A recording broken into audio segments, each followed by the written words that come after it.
Assalamualaikum warahmatullahi wabarakatuh. Waalaikumsalam. Alhamdulillah. Nahmaduhu wa nasta'inuhu wa nastaghfiruh. Wa na'udzu billahi min shururi anfusina wa sayyiati a'malina. May yahdihillah fala mudhillalah wa may yudlil fala hadiyalah. Asyhadu an la ilaha illallah wahdahu la syarikalah wa asyhadu anna Muhammadan abduhu wa rasuluh. Wa ba'd, para pemerhati roja, kaum muslimin dan muslimat rahimani wa rahimakumullah. Pertama, kita bersyukur pada Allah Subhanahu wa taala pada kesempatan pagi ini Allah masih memberikan kesempatan kepada kita semua, masih memberikan nikmat sehat dan nikmat hidup, dan masih menjaga kita semua di atas Islam dan iman.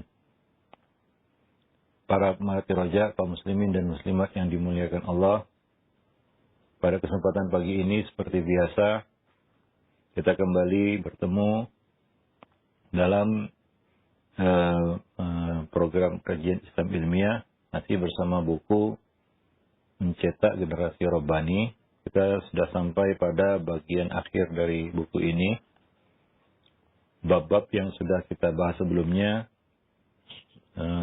sungguh sangat banyak.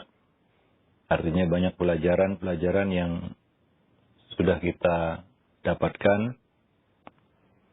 Di bagian akhir dari buku ini, kita kembali menggugah para orang tua, ayah dan bunda, bahwa mendidik anak adalah tugas pokok kita sebagai orang tua. Maka hindari mengeluh. Mengeluh itu justru memperberat beban kita. Kewajiban ini memang ada pada pundak kita. Maka jangan coba-coba berpikir untuk meletakkannya dari pundak kita. Kerjasama antara ayah dan bunda haruslah dibangun serapi mungkin agar hasilnya juga maksimal. Karena tujuannya adalah sama-sama ingin meraih ridha Allah Subhanahu wa taala. Semoga saja Allah berkenan memberikan apa yang kita harapkan, yaitu anak-anak yang soleh dan solehah berbakti kepada orang tua. Satu perkara yang tidak boleh kita lupakan, bahwa kita harus memiliki wibawa di tengah-tengah keluarga. Mengapa? Karena hanya dengan kewibawaan ucapan-ucapan kita, perkataan-perkataan kita akan diperhatikan dan ditaati oleh anak-anak. Artinya, orang tua harus menjaga image jaim di rumah, di tengah-tengah keluarga, terutama di hadapan anak-anak. Maka sudah sepantasnya lah kedua orang tua, ayah bunda, untuk saling menjaga kewibawaan tersebut. Artinya, janganlah seorang ayah menjatuhkan wibawa ibunya di hadapan anak-anak. Demikian pula sebaliknya, ibu janganlah menjatuhkan wibawa ayah di hadapan anak-anak. Mungkin banyak pasangan melakukan itu demi kepuasan batinnya. Ya, mungkin ada sedikit rasa benci kepada pasangannya, kemudian caranya adalah dengan menjatuhkan wibawanya di hadapan anak-anak. Atau banyak juga pasangan-pasangan yang masih kekanak-kanakan, yang masih mencari identitas diri, eksistensi di tengah-tengah manusia, lalu dengan cara merendahkan orang lain, ghamtun nas. walaupun itu adalah pasangan hidupnya sendiri, suaminya ataupun istrinya. Dan kalau ya belum punya anak, mungkin pengaruh buruknya sedikit ya. Tapi kalau mereka telah memiliki anak, ya apalagi anaknya sudah mengerti, sudah mumayyiz, apalagi sudah balik, apalagi sudah remaja, ini bisa menjadi awal bencana. Ya, karena jika sampai wibawa salah seorang dari ayah dan bunda ini jatuh di mata anak-anak, maka ini adalah awal bencana. Ya, maka junjunglah sikap saling menghormati dan kesungguhan dalam menegakkan hukum-hukum Allah Subhanahu wa taala di antara keluarga. Ya, terutama di rumah kita. Mengajarkan kepada anak tentang hak-hak orang tua. Ya, jelaskan pula dengan baik apa saja hak ayah dan hak ibu.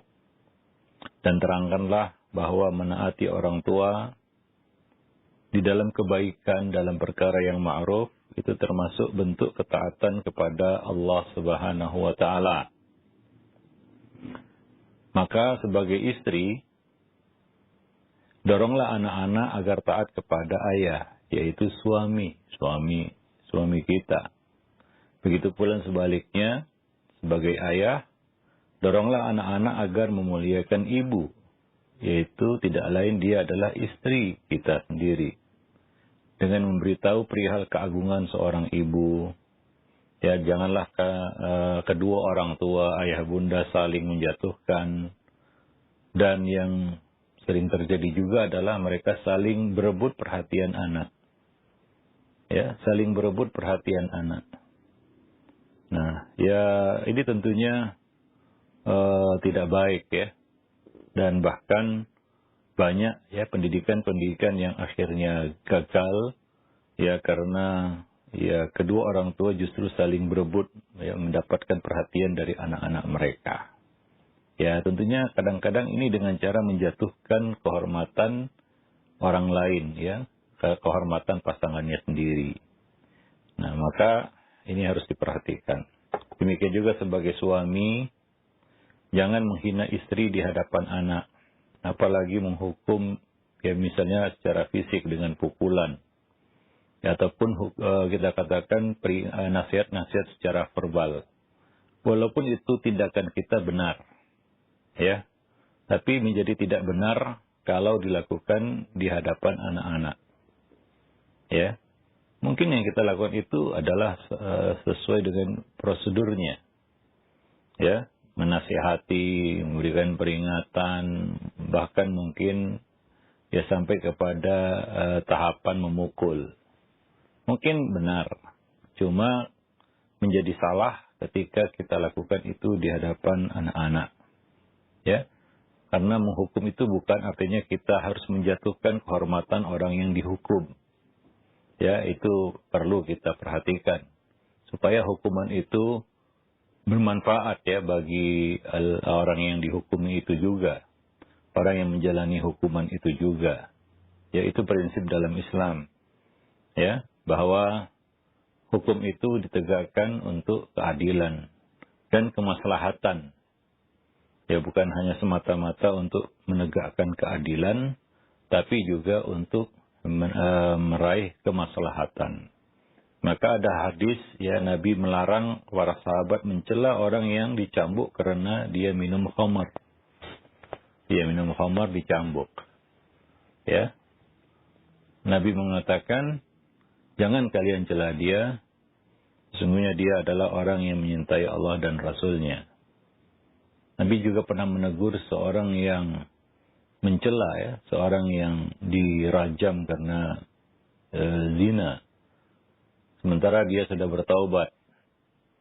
Yang mana taubatnya kalaulah dibagikan kepada penduduk Madinah, niscaya telah mencukupi mereka. Artinya ya, penegakan hukum itu bukan semata-mata untuk menegakkan keadilan, tapi juga untuk meraih suatu maslahat. Misalnya menimbulkan efek jera, ya membuat orang yang dihukum itu sadar atas kesalahannya, Nah, demikian. Apalagi ini di dalam bab mendidik ya. Menghukum istri itu kan ya di dalam rumah tangga itu bukan pelaksanaan hudud, bukan. Karena pelaksanaan hudud hanya boleh dilakukan oleh penguasa.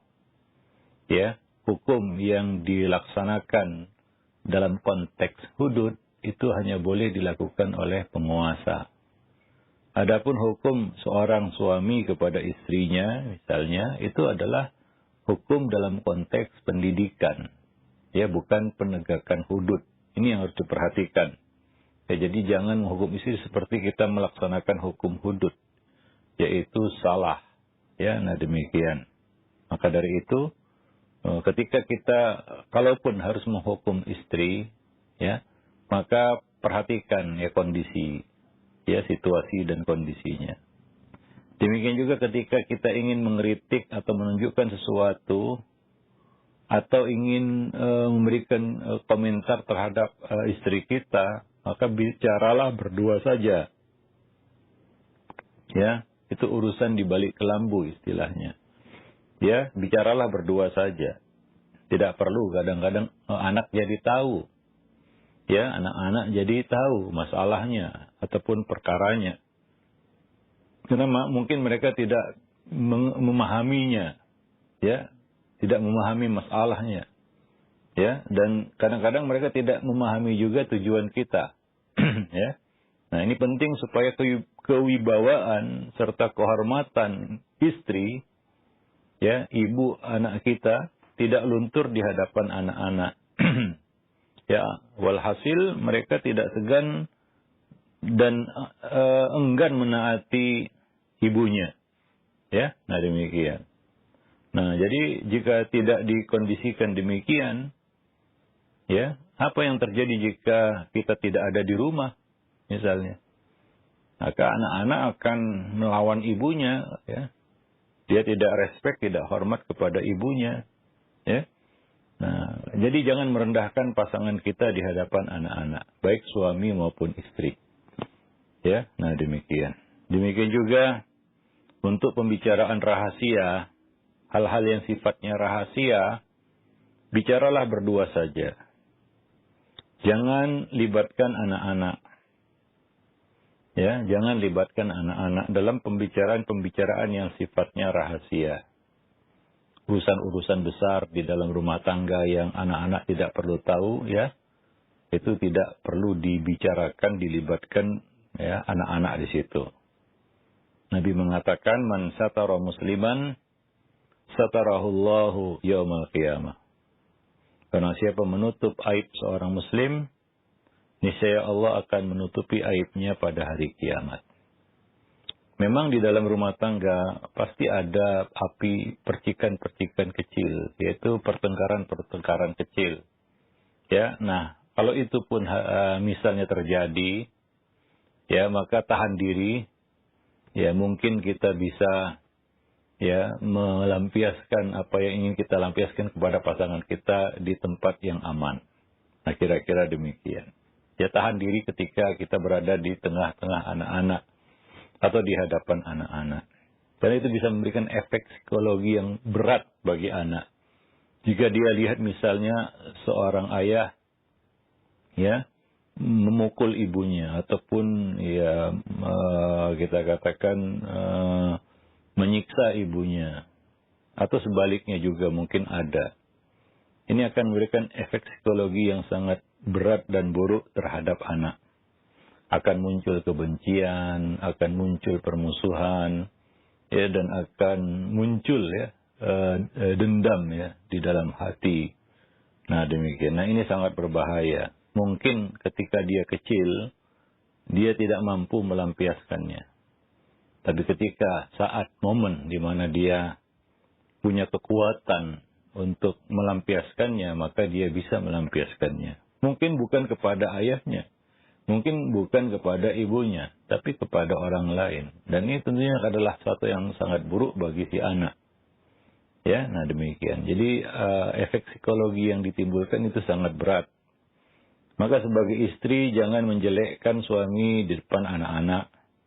Ya, camkan ini agar anak tetap segan dan taat kepada ayahnya. Ya, meskipun si ayah ini banyak kekurangannya, ya, pasangan kita banyak kekurangannya, ya, banyak kelalaiannya, ya, banyak yang perlu dinasihati pada dirinya, kan begitu. Tapi ya jangan dijatuhkan kehormatannya dan wibawanya di hadapan anak. Ya, janganlah menghina dan membangkang suami kita di hadapan anak-anak. Hingga ya putri-putri kita itu ya belajar untuk tidak patuh serta melawan kepada suami mereka kelak. Ya, pertama mereka akan melawan ayahnya, kemudian ketika mereka sudah bersuami, mereka akan niru tabiat ibunya. Anak-anak perempuan ini akan niru tabiat ibunya, yaitu melawan suami. Demikian juga sebaliknya. Seorang ayah yang bertindak semena-mena ya kepada istrinya, ini akan ditiru oleh anak-anak laki-lakinya. Dan akan berperilaku sama juga. Ya, buah jatuh tidak jauh dari pohonnya. Nah, demikian. Seperti kita sebutkan tadi, dia akan ya mungkin ya akan melampiaskan itu pada saat dia punya kekuasaan dan kekuatan. Ya, kepada siapa? Kepada istrinya, mungkin bukan kepada ibunya ya, mungkin. Tapi ya ada juga yang kepada ibunya. Ya, karena melihat ayahnya berlaku semena-mena terhadap ibunya, si anak juga ikut. Demikian pula si anak akan melakukan itu kepada istri-istri mereka nanti kelak. Nah, ini tentunya sangat buruk ya. Nah, maka kalaulah pendamping hidup kita itu ya ada kekurangan, dan itu pasti ada, ya maka terimalah ya kekurangan pasangan masing-masing. Nah, demikian ya.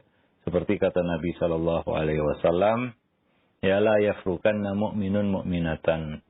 Janganlah seorang mukmin itu membenci seorang mukminah, yaitu suami membenci istrinya. In sakhita minha khuluqan radiya minha akhar. Jika dia benci, tidak suka terhadap salah satu karakter, sifat dan tabiatnya, mungkin di sana ada sifat, karakter dan tabiat yang dia sukai. Ya, nah demikian. Jadi keduanya harus saling bisa menerima kekurangan masing-masing ya pasangannya. Nah, jadi bersabarlah terhadap kekurangan yang ada pada pasangan kita. Terutama ya di dalam ya konteks ya kita katakan rumah tangga. Ya, di mana posisi kita di situ bukanlah hanya sebagai suami saja, tapi juga sekaligus sebagai ayah. Ya, bukan sebagai istri saja, tapi sekaligus juga menjadi ibu. Nah, ini tentunya ada perkara-perkara lain yang harus kita perhatikan. Nah, demikian. Wallahu a'lam bishawab. Ya. Nah, kemudian bertakwalah kepada Allah, baik saat sendiri maupun di tengah keramaian. Ya, sering-seringlah mendoakan anak-anak kita agar mendapat petunjuk hidayah, karena hidayah itu ada di tangan Allah Subhanahu wa taala, bukan di tangan orang tua. Ya, bukan di tangan manusia, tapi di tangan Allah Subhanahu wa taala. Innaka la tahdi man ahbabta, walakinnallaha yahdi man yasha. Ya, sungguhnya kamu tidak akan bisa memberikan hidayah kepada orang yang kamu cintai, dan Allah Subhanahu wa taala memberikan hidayah kepada siapa yang dikehendakinya. Ya, maka dari itu berdoalah, mintalah, mohonlah kepada Allah Subhanahu wa taala, dan jagalah ketakwaan kepada Allah, karena Allah hanya menerima amal dan mengabulkan doa orang-orang yang bertakwa. Allah mengatakan, innama yataqabbalullahu minal muttaqin. Sesungguhnya Allah hanya menerima kebaikan amal dari orang-orang yang bertakwa. Nah, maka jagalah ketakwaan kita demi anak-anak kita. Kalau kita sayang anak-anak kita, maka jagalah ya nama baik kita juga, kehormatan diri kita juga. Bukan hanya di tengah-tengah keluarga, tapi di luar. Karena apa yang dilakukan oleh seseorang itu sebenarnya bukanlah dilakukannya untuk dirinya saja, tapi ya untuk anak cucunya juga. Ya, kalau kita sayang anak, jagalah nama baik kita di luar. Ya, nah coba sering kita sampaikan, orang-orang yang merusak nama baiknya di luar, ya dia dikenal dengan sebutan-sebutan yang buruk atau dikenal dengan kejahatannya, sebenarnya dia ini adalah orang yang kejam kepada keluarganya sendiri. Walaupun alasan dia melakukan itu demi keluarga. Ya, alasannya kan seperti itu, demi anak istri. Tapi sebenarnya tidak. Dia salah. Ya, perhitungannya itu adalah perhitungan yang sangat keliru. Ya, seperti orang yang melakukan penipuan di mana-mana. Ya, mungkin dia bisa dengan menipu itu, ya, menggelapkan harta misalnya, menilap harta yang bukan haknya, ya, kemudian terbongkar kedoknya misalnya, ya, mungkin dia lakukan itu karena demi anak istri katanya, ya. Dia melakukan itu tipu sana sini, ya, sehingga dikenal sebagai seorang penipu, kan begitu ya. Mungkin dia berpikir dalam hatinya, saya lakukan ini untuk anak istri saya. Ya, mencukupi kebutuhan materi. Ya, itu dia biasanya alasannya. Sehingga materi anak istrinya tercukupi. Hidup mewah, kan begitu ya, dengan cara seperti itu. Tapi sebenarnya, ya, ketika keburukannya ini tercium, ya, sepandai-pandainya menyimpan bangkai, ya akan tercium juga. Apalagi itu bentuk, ya kita katakan kezaliman, kan begitu ya. Nah, kezaliman terhadap orang lain. Berapa banyak orang-orang yang dizaliminya, misalnya ya, dirampas hartanya, ya, atau ya dikenal dengan orang yang suka merusak kehormatan orang lain, kan begitu ya. Menyebarkan fitnah dan lain sebagainya. Ya. Nah, mungkin dia nggak sadar ya bahwa tindakannya itu akan memberikan ya jejak yang buruk ya bagi anak-anaknya, ya. Nah, jadi apa yang kita lakukan di luar sana itu akan mempengaruhi ya anak-anak keturunan kita, perjalanan mereka. Maka jagalah diri kita. Kalau kita sayang anak, sayang istri, sayang keluarga, jagalah nama baik kita di luar, ya. Jagalah nama baik kita di luar. Ya, demi keluarga, demi anak istri. Ya, jangan sebaliknya. Ya, kita kotori nama baik kita di luar dengan melakukan banyak hal-hal yang ya kita katakan buruk, ya. Ternyata itu semua meninggalkan ya kita katakan keburukan bagi anak-anak kita. Ya, mereka dikenal sebagai anak pembohong, anak penipu, ya, anak yang orang jahat, kan begitu ya. Nah, mereka memikul sebutan itu sampai akhir hayat mereka. Para pemerhati roja kaum muslimin dan muslimat yang dimuliakan Allah. Kemudian ayah bunda, jangan sekali-kali mendoakan keburukan bagi anak. Bagaimanapun kesalnya kita, ya bagaimanapun marahnya kita, apapun yang mereka lakukan. Anak-anak ya anak-anak. Dengan segala keterbatasan dan kekurangan mereka juga. Namun, jangan sekali-kali mendoakan keburukan bagi anak. Karena bisa jadi doa itu dikabulkan. Sehingga kitalah orang pertama yang menyesalinya. Ya, kitalah orang pertama yang menyesali doa kita sendiri. Gitu ya. Nah, kita nggak tahu ya, bilakah pintu langit itu terbuka, ucapan kita terangkat, dan Allah mengabulkannya. Ya. Dan setelah itu terjadi, ya, kita menyesali apa yang kita katakan, apa yang kita minta itu, apa yang kita ucapkan terhadap anak-anak kita. Maka jangan mendoakan keburukan. Bagaimanapun kesel dan jengkelnya kita, ya itu memang pasti ya. Kita diuji kadang-kadang kesabaran kita dengan anak-anak kita. Ya, sekali lagi ya, berkali-kali kita sebutkan, kuncinya di sini adalah menahan amarah. Ya, mungkin setelah buku ini kita akan membahas secara khusus buku mendidik anak tanpa amarah. Itu sangat penting karena banyak sekali ya peristiwa-peristiwa memilukan, ya kejadian-kejadian yang memilukan terjadi karena marah tadi ya. Termasuk di dalamnya adalah doa keburukan bagi anak. Biasanya ini terjadi karena marahnya orang tua terhadap anak itu. Ya, seharusnya ya, sebaliknya. Yaitu orang tua tidak henti-hentinya, tidak putus-putusnya mendoakan kebaikan bagi anak. Seharusnya ya. Kalau akalnya normal berpikir begitu ya. Seharusnya seperti itu. Tapi ketika marah kan orang tidak bisa berpikir jernih. Ya. Ya, dia menuruti emosi, mengikuti ya kita katakan kemarahannya. Maka yang keluar dari lisannya doa-doa keburukan, bukan doa kebaikan. Ya. Nah, itu yang kita dapati orang tua yang marah sama anak, ya, yang terlontar itu adalah doa-doa keburukan tanpa dia sadari kadang-kadang. Ya, nah demikian. Ya, seharusnya kan seorang ayah atau ibu ya tidak henti-henti ya, tidak berhenti mendoakan kebaikan-kebaikan bagi anak-anak mereka.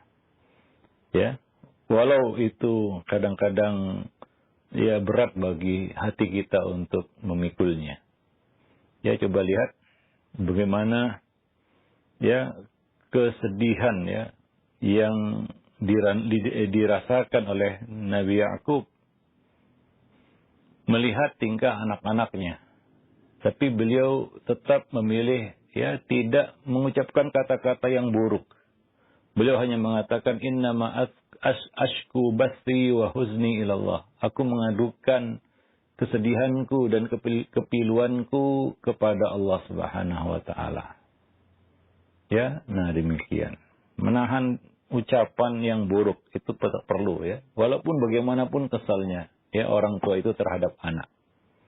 Nah, kemudian ya jagalah ketenangan, ya ketenteraman, ya jangan membuat satu kehingar-bingaran, ya seperti sering memekik satu sama lainnya, mengumpat, mencela atau meninggikan suara. Ya, karena itu kadang-kadang orang itu hilang pertimbangan akal sehat karena suara-suara yang berteriak-teriak gitu ya. Nah, itu kan kita dapati juga banyak di rumah-rumah kaum muslimin, ya, ayah, ibu teriak, meneriaki anaknya kan begitu ya, macam di pasar kan begitu ya. Nah, kemudian kalau dikatakan jangan marah, oh saya nggak marah ini katanya, padahal ya udah teriak-teriak kan begitu ya. Nah, begitulah kadang-kadang kemarahan itu membuat kita berlaku yang tidak etis atau tidak logis ya. Artinya tidak masuk akal begitu. Nah, demikian ya. Jadi jaga ketenteraman ya, ketenangan ya.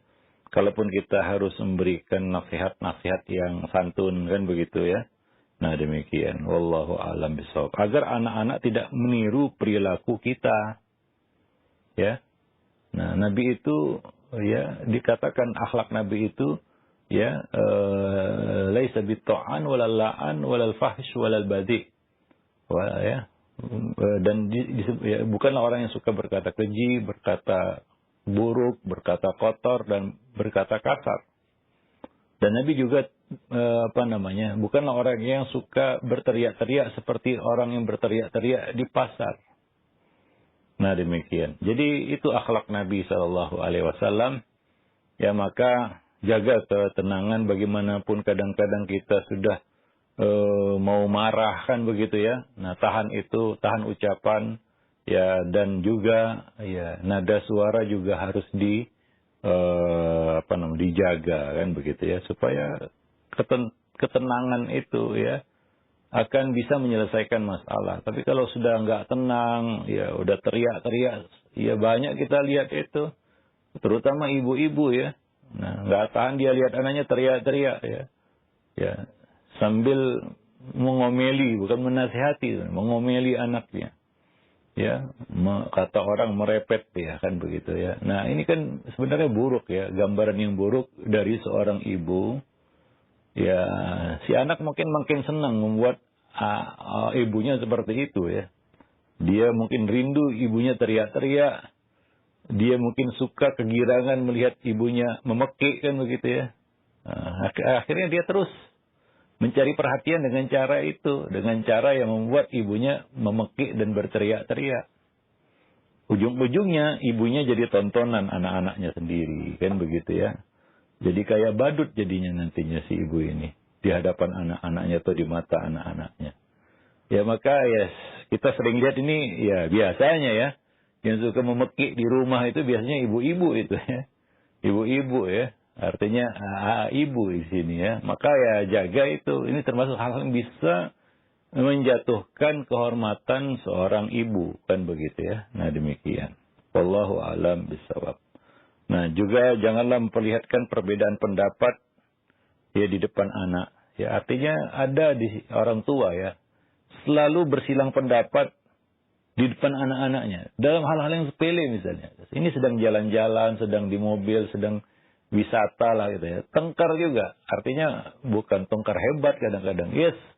Ya sengaja menunjukkan satu perbedaan, perselisihan dengan pasangannya.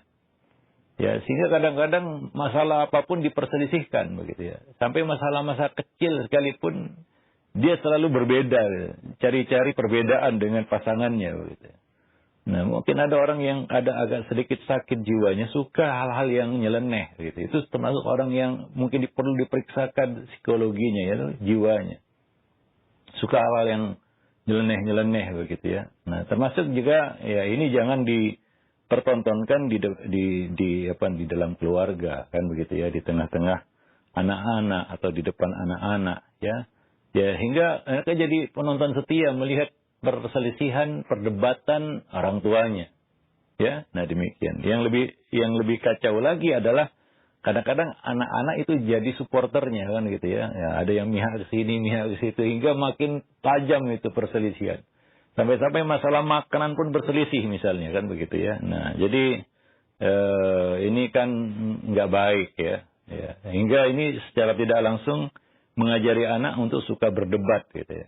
Padahal itu kan ya kita katakan perkara yang harus dihindari ya, yaitu berdebat ya, jidal itu. Bahkan Nabi mengatakan aku menjamin istana di bagian tengah surga bagi ya orang yang meninggalkan jidal walaupun dia berada di pihak yang benar. Nah ini tentunya harus kita contohkan kepada anak-anak, menjauhi perdebatan gitu ya. Nah, kalau kita itu yang memperagakannya ya dengan pasangan hidup kita sendiri, ini dua-duanya harusnya jadi contoh ayah dan bundanya.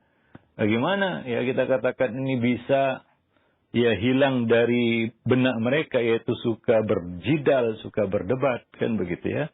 Maka bersatulah demi kebaikan anak-anak kita. Ya, nah demikian. Wallahu a'lam bishawab. Baik. Jadi demikian.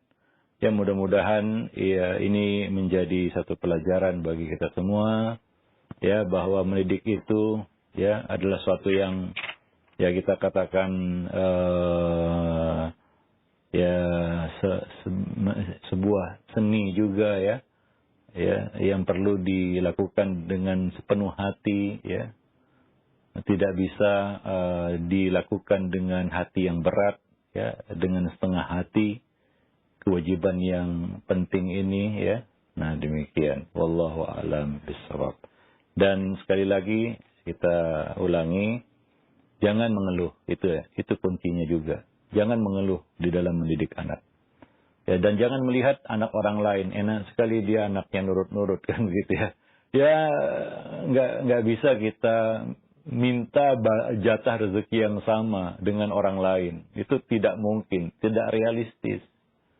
Ya maka jangan membanding-bandingkan itu kemudian membuat kita suka mengeluh. Wah enak kali dia punya anak yang nurut-nurut. Kayaknya rezekinya ya lebih banyak dari saya. Itu lebih besar dari saya. Jangan seperti itu. Yang membuat kita akan suka mengeluh nantinya. Ya dan kita pun tidak selera melihat anak-anak kita dan merasa ini jadi beban hidup kita.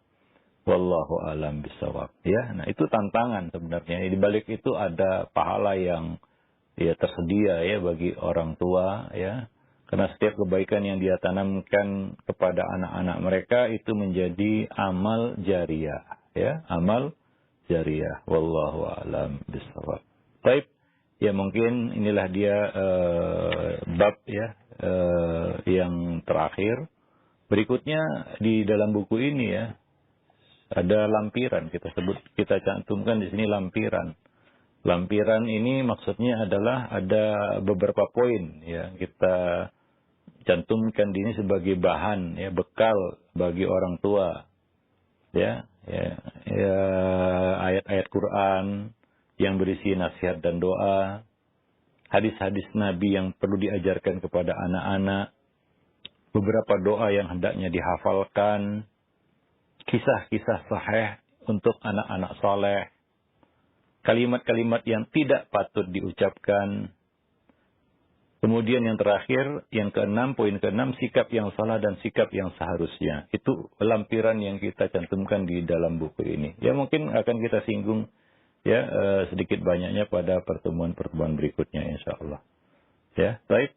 Subhanakallah bihamdik, asyhadu an la ilaha illa anta, astaghfiruka wa atubu ilaik. Nah, baik. Syukran jazakallahu khair atas materi yang telah disampaikan oleh Al-Ustaz di kesempatan pagi hari ini.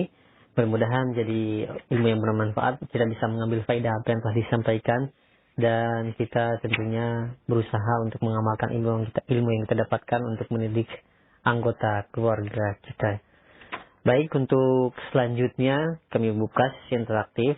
Bagi Anda yang ingin bertanya, sekali lagi silahkan Anda bisa mengirimkan pertanyaan di nomor layanan WhatsApp ya, dan kami harapkan pertanyaan disesuaikan dengan pembahasan kita di kesempatan pagi hari ini.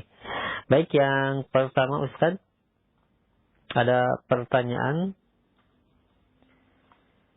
dari penanya dari Hesti, tidak disebutkan tempatnya. Assalamualaikum warahmatullahi wabarakatuh. Ustaz, bagaimana cara menghadapi keadaan suami yang jarang beribadah dan sering main judi online serta game online? Saya sudah menasihati baik secara halus dan kasar, tapi dia tetap saja keadaannya seperti itu, malah tambah jauh dari agama. Saya takut anak-anak saya menjadi seperti bapaknya. Mohon nasihatnya bagi saya seorang ibu. Jazakallahu khair. Ya, ada dua kemungkinan ini ya. Kemungkinan yang pertama adalah merupakan kebiasaannya dari muda ya, dari dulu ya. Sebenarnya bukan muncul tiba-tiba belakangan. Artinya itu sudah melekat menjadi tabiatnya. Dia suka judi online, dia suka menghabiskan waktunya untuk hal yang tidak berfaedah dari sejak dia kecil bahkan mungkin ya. Ya, ini agak susah kalau sudah menjadi tabiat. Ya, banyak-banyaklah berdoa kepada Allah, mudah-mudahan hatinya bisa bergeser begitu ya. Kemungkinan yang kedua adalah ini karena dia terkena penyakit futur. Ya. Kena penyakit futur gitu ya. Ada semacam kelesuan iman ya, memudarnya iman khususnya di masa-masa sulit atau mendapatkan ujian. Kadang-kadang disitulah penyakit futur itu mengintai ya. Misalnya mungkin karena masa-masa pandemi banyak orang yang kena PHK, banyak orang yang diuji ya dari sisi ekonominya, kemudian tidak kuat iman, akhirnya mencari hal-hal yang bisa menjadi pelampiasan hatinya ya, kejengkelan ataupun kita katakan kemarahannya. Nah, dengan cara-cara seperti itu. Nah, mungkin ini datang belakangan, artinya bukan seperti itu dia sebelumnya. Ya cuma karena kondisi yang membuat dia seperti itu. Atau dengan kata lain dia kena penyakit futur ya. Yang bisa menyerang siapa saja. Ya, penyakit futur ini. Ya, nah tentunya orang itu kalaulah ya kita katakan berbalik, ya tidak langsung berbalik sebenarnya. Ada kita katakan pengantar ataupun muqaddimah sebelum dia jatuh dalam kondisi seperti itu. Ya, seharusnya ketika ada gejala, gelagat yang negatif ataupun buruk, itu harus cepat diantisipasi. Ya, kadang-kadang di dalam keluarga itu kita mulai merasakan adanya futur. Ya, maka di sini ya harus saling mengingatkan satu sama lainnya. Ya, karena ya futur itu kalau diikuti itu bisa kita katakan sampai kepada kita katakan keburukan yang sangat ya katakan yang sangat buruk lah ya, bisa merenggut iman bahkan, ya. Artinya orang itu bisa murtad karena futur, hati-hati. Maka dari itu ya, di dalam keluarga, tiap anggota keluarga harus saling menguatkan satu sama lainnya. Apalagi di masa-masa hari ya seperti sekarang ini ya. Ya kita katakan banyak sekali faktor-faktor yang membuat orang itu futur, begitu ya. Himpitan ekonomi, ya, kesulitan hidup, ya, dan ya kondisi masyarakat yang hedon misalnya dan lain-lain sebagainya. Ini yang kadang-kadang saling saling berhimpit satu sama lainnya sehingga orang itu ya terjerembab di dalam kubangan futur, begitu ya. Dan akhirnya dia tidak bisa bangkit lagi. Maka itu kemungkinan kedua di sini ya. Ya wallahu alam apa yang terjadi ini ya pada suami ibu ya. Nah, mungkin itu karakter dari kecil ataupun dari muda ya, kita katakan dari muda. Nah ini mungkin juga kenapa nggak terdeteksi ya, apa kita orang-orang yang tertipu gitu ya, wanita yang tertipu dengan ikhwan yang kelihatannya baik, ternyata di balik itu adab begitu ya, ada keburukan-keburukan yang disimpannya, ya boleh jadi kan begitu ya. Nah ini perlu kita gugat dengan keras. Atau itu pilihan kita sudah kenal tabiat ini dari sebelum jadi suami kita. Ya kita tahu itu lemah agamanya. Ya, lalu kita pilih juga, maka bertobatlah kepada Allah. Ini salah kita juga. Ya, salah kita juga yang menerima laki-laki seperti ini. Ya, itu yang kalau tabiat itu memang sudah ada sejak dulu gitu ya. Tapi kalau muncul belakangan ini dapat dipastikan ya suami ibu ini kena penyakit futur. Maka ada buku ya, terapi penyakit futur yang mungkin bisa kita baca buku itu. Ya, kita tulis buku itu. Ya, kalau tidak salah judulnya terapi penyakit futur ya. Dan mungkin itu bisa membantu ya bagaimana menerapi ataupun memberikan terapi ya kepada orang-orang yang kena penyakit futur ini. Ya salah satunya jauhkan dia dari hal-hal yang membuat dia futur. Ya, faktor lingkungan ya, pergaulan juga. Nah, dan di sini kita tidak perlu jengkel. Jangan paksakan. Ya. Ini salah satu trik juga ya. Tips juga dalam memberikan nasihat. Dalam meluruskan seseorang. Jangan paksakan hidayah itu harus diterima dari lisan kita. Ya, jangan dipaksakan. Kadang-kadang membuat kita jengkel sendiri. Karena udah dinasihati berkali-kali dari yang lembut tadi katanya ya, sampai yang kasar ya. Sebenarnya yang kasar itu nggak perlu kan begitu ya. Nah, dia nggak dengar juga ya. Mungkin kita terlalu memaksakan, dia harus menerima kebenaran itu, nasihat itu dari lisan kita.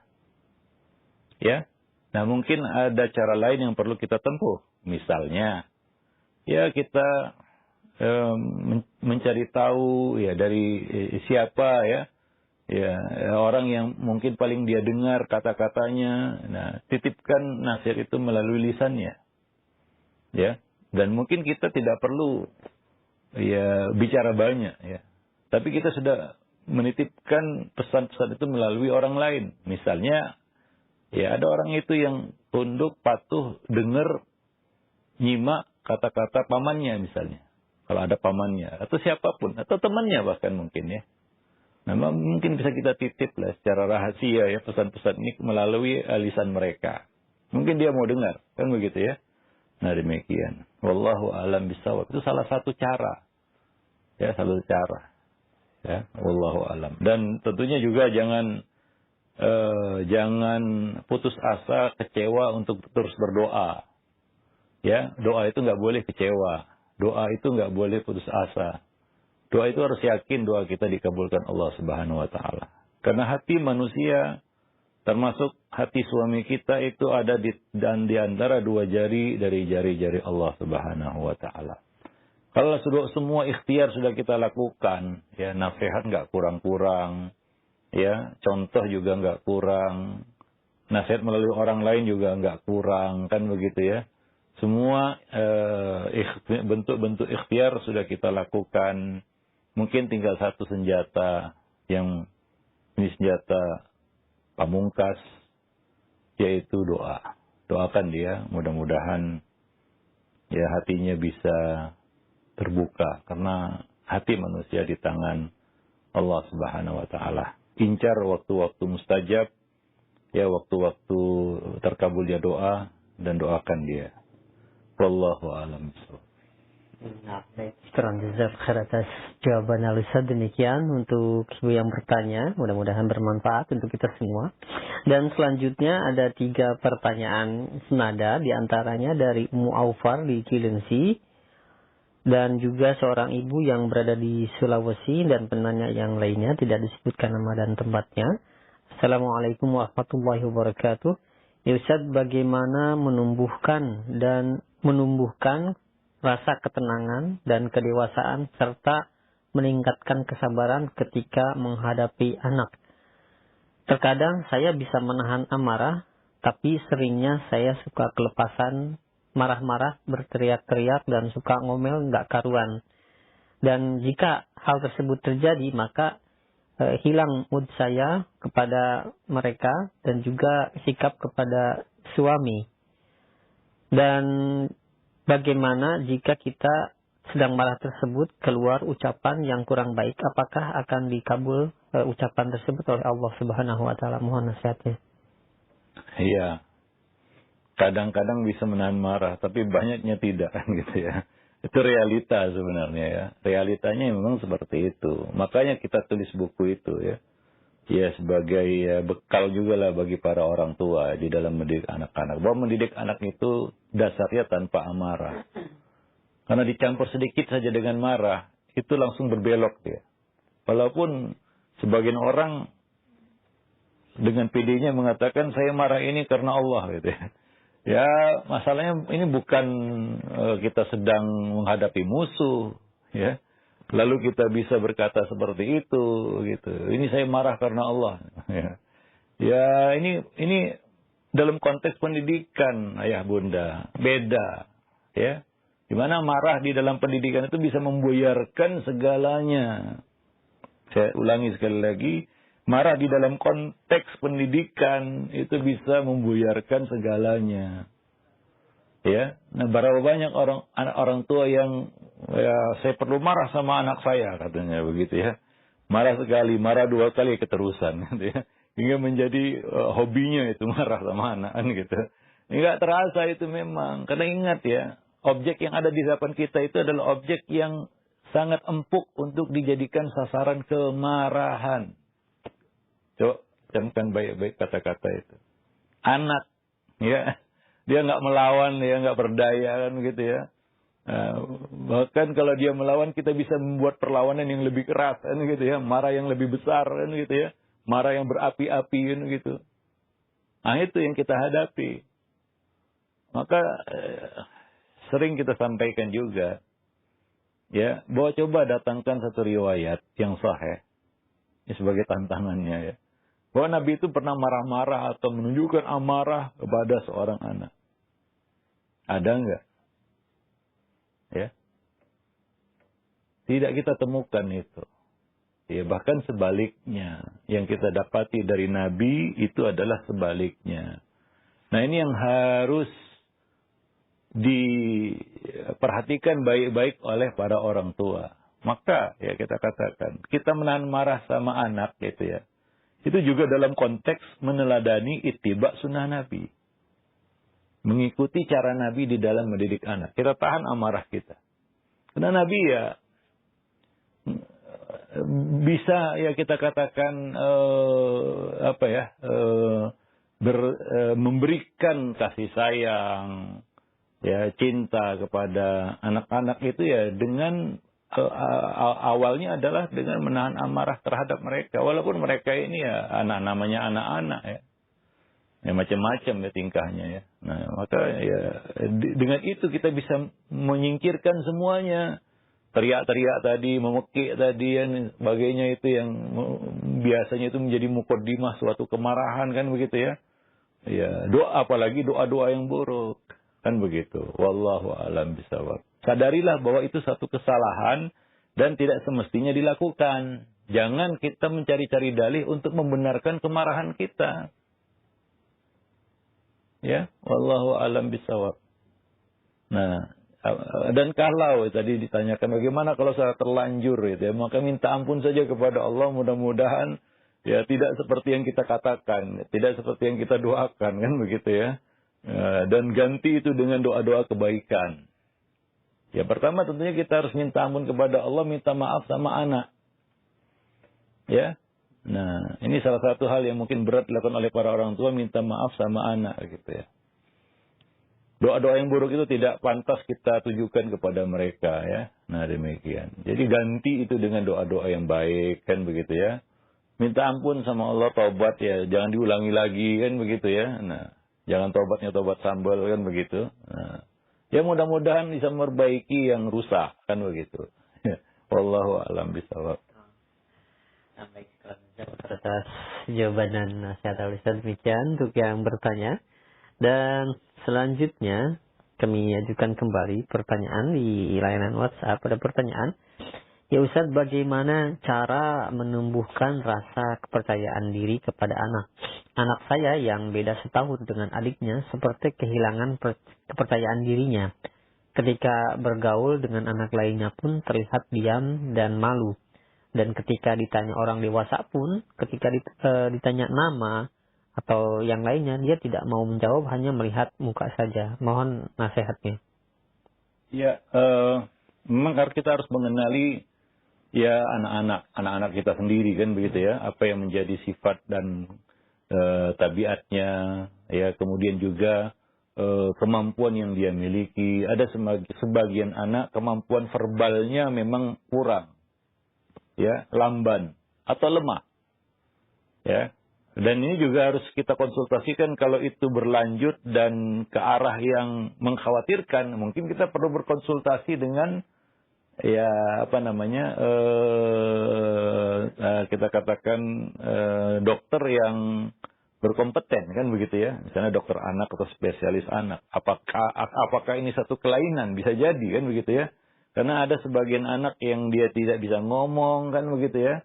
Dia tidak bisa berkomunikasi, mungkin waktu kecil mungkin dianggap ini ya belum masanya berbicara, tapi ketika itu berlanjut, dan 2 tahun nggak bisa ngomong, kan begitu ya. Nah, ini harus diperiksakan ya kepada ahlinya, ya, dokter ya, spesialis anak biasanya. Kira-kira atau ke psikiater atau psikolog juga. Ini apakah suatu kelainan yang perlu dilakukan terapi khusus atau tidak, hanya karena keterlambatan atau kelemahan atau kelambanan dia di dalam kemampuan verbalnya, maka perlu diasah kemampuan verbal anak itu, kan begitu ya.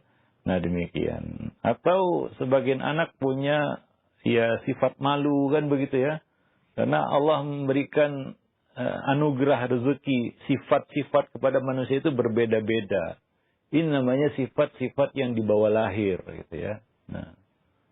Nah, tentunya berbeda-beda antara satu anak dengan anak yang lain. Ya. Nah, kewajiban orang tua adalah mengawal itu semua untuk tidak ya menjurus ke arah yang negatif.